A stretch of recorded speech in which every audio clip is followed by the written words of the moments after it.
Welcome to your ultimate pit stop, Piston Pundit. Today we're steering into one of the most explosive defense disputes in decades, a high-stakes clash between Washington and Ottawa that's making waves across NATO. U.S. President Donald Trump wants $20 billion in submarine contracts directed to U.S. shipyards. But Canada has slammed that demand shut, forging ahead with its own $60 billion Canadian patrol submarine project. With Germany's ThyssenKrupp and South Korea's Hanwha now in the driver's seat, this isn't just about steel and sonar, it's about sovereignty, industry, and the future of Allied defense. Let's dive into the key developments.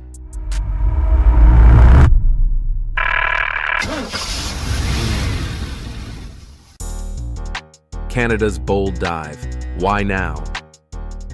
Canada's Victoria-class submarines, bought used from the UK in 1998, were meant as a stopgap but have limped on for decades, plagued by high maintenance and low availability, often with just one boat ready at a time.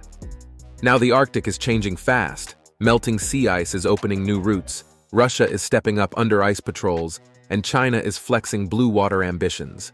Add NATO pressure for Canada to edge toward 2% of GDP on defense, and the case for a modern fleet is undeniable.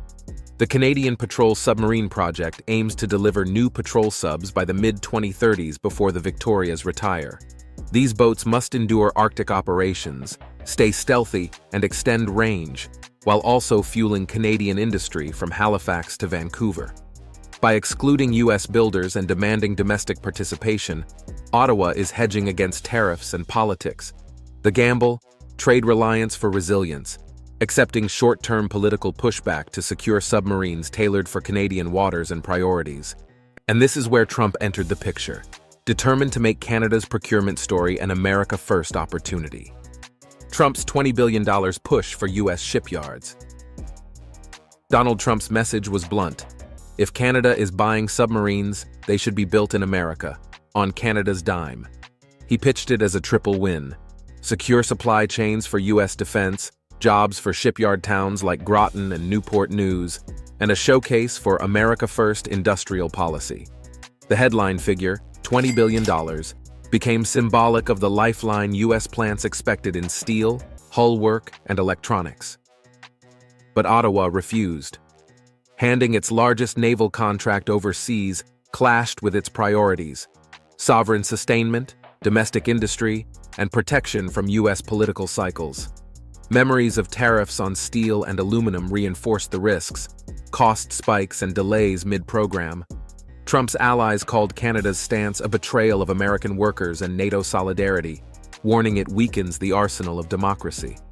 Ottawa countered that diversifying strengthens resilience and avoids single-point failures, especially as U.S. yards are already maxed out with Columbia and Virginia-class subs. The result? A political stalemate and an industrial fork in the road, reshaping defense economics on both sides of the border. But if America is left fuming, Canada has already shifted gears toward a new reality, choosing between two foreign suppliers. Before we go further, make sure you hit that like button and subscribe to Piston Pundit. It helps us bring you more deep dives into the machines, markets, and moves shaping our world. Canada's submarine strategy: Hanwha versus ThyssenKrupp. Canada has narrowed its choices to two shipbuilding giants, South Korea's Hanwha Ocean and Germany's ThyssenKrupp Marine Systems, or TKMS. Hanwha promotes speed and innovation with its KSS-3 design, featuring lithium-ion batteries for longer dives, advanced sensors, and room for future upgrades. Its aggressive pitch: sign by 2026, deliver 4 boats by 2035, and scale to a 12 subfleet by the early 2040s. TKMS counters with NATO credibility. Its 212CD, already ordered by Germany and Norway, relies on hydrogen fuel cell propulsion and proven Allied logistics, offering interoperability and reduced risk.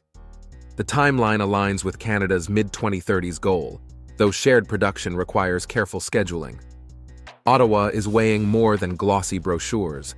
Arctic survivability, endurance, acoustic stealth, payload options, and long-term sustainment all factor in, alongside how much intellectual property and domestic production Canada secures.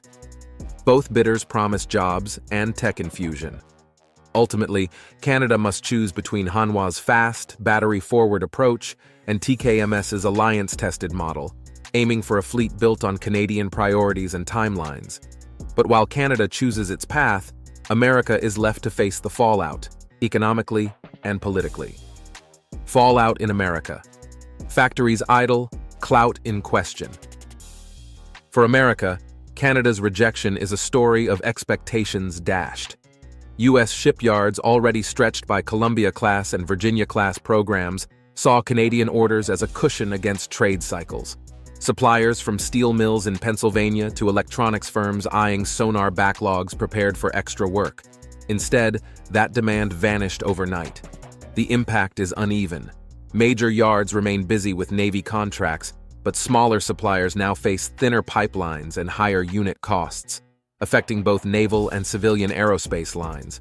For labor, it's a missed chance to hire welders, electricians, and skilled trades the industry badly needs. Politically, the move dents America's industrial diplomacy. For decades, Washington kept allies tied in through shared kit and sustainment. Ottawa's defiance signals others could follow. Critics blame tariff policies for pushing partners toward self-reliance, while Trump supporters argue it proves allies should spend more at home. Strategically, the U.S. now faces a credibility test. Can it remain the arsenal of democracy if even close allies bypass its shipyards? And this sets the stage for the bigger picture. What does this mean for NATO and the global balance? Shaking the map. NATO and the global ripple. Submarines aren't just vessels. They're symbols of sovereignty. Canada's decision to bypass U.S. shipyards signals a larger shift toward multipolar defense supply chains.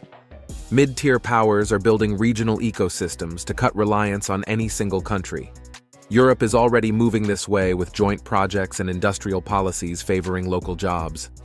If Canada aligns with Hanwha's Asian program or TKMS's European pipeline, it reinforces this trend of regional defense hubs. For NATO, the picture is mixed. Fragmented fleets complicate interoperability and logistics, yet diversified production enhances resilience against sanctions, cyber attacks, or bottlenecks. Ottawa is betting that resilience outweighs the costs, if supported by standards and joint exercises. Adversaries are watching. China gains if Allied submarine output slows. Russia gains if Arctic patrols lag. That's why Canada's mid-2030s deadline is critical. Timely delivery signals control over the Northwest Passage. Meanwhile, tech advances in batteries, quieting, and UUV autonomy could spill into civilian industries, giving Canada both jobs and innovation weight. Verdict: Canada's defiance, America's dilemma. Canada's rejection of U.S. submarine yards is more than procurement drama. It's a pivot in the defense relationship between two of the closest allies. For Canada, it's about sovereignty, jobs, and Arctic security. For the U.S., it's a warning. Influence and industrial clout are no longer automatic. Trump's $20 billion demand may have backfired, accelerating Canada's move toward Europe and Asia. With Hanwha and ThyssenKrupp now in the driver's seat, Ottawa's decision will shape not just its navy, but its alliances well into the 2040s. So what do you think? Should Canada have supported U.S. shipyards in the name of alliance solidarity, or was it right to prioritize its own industry?